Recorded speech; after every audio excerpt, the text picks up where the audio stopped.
Er bilan ularni intim aloqalarini eshitishdan uyalishadi. Kresloga chiqing desam, "Yo'q, men tayyor emasman, depilyatsiya qilmaganman, ginekolog ko'rikka tayyor emasman." Kolposkop apparatni shunday qo'ysam, o'zligini jinsiy a'zolaridan uyalishadi. Chunki ko'rishadi-da.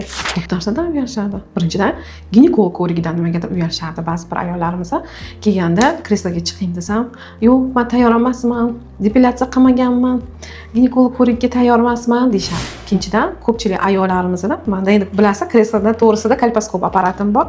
Kolposkop apparatni shunday qo'ysam, o'zligini jinsiy a'zolaridan uyalishadi. Chunki ko'rishadi-da. Keyin o'zlaridagi bo'lgan muammolardan ham uyalishadi.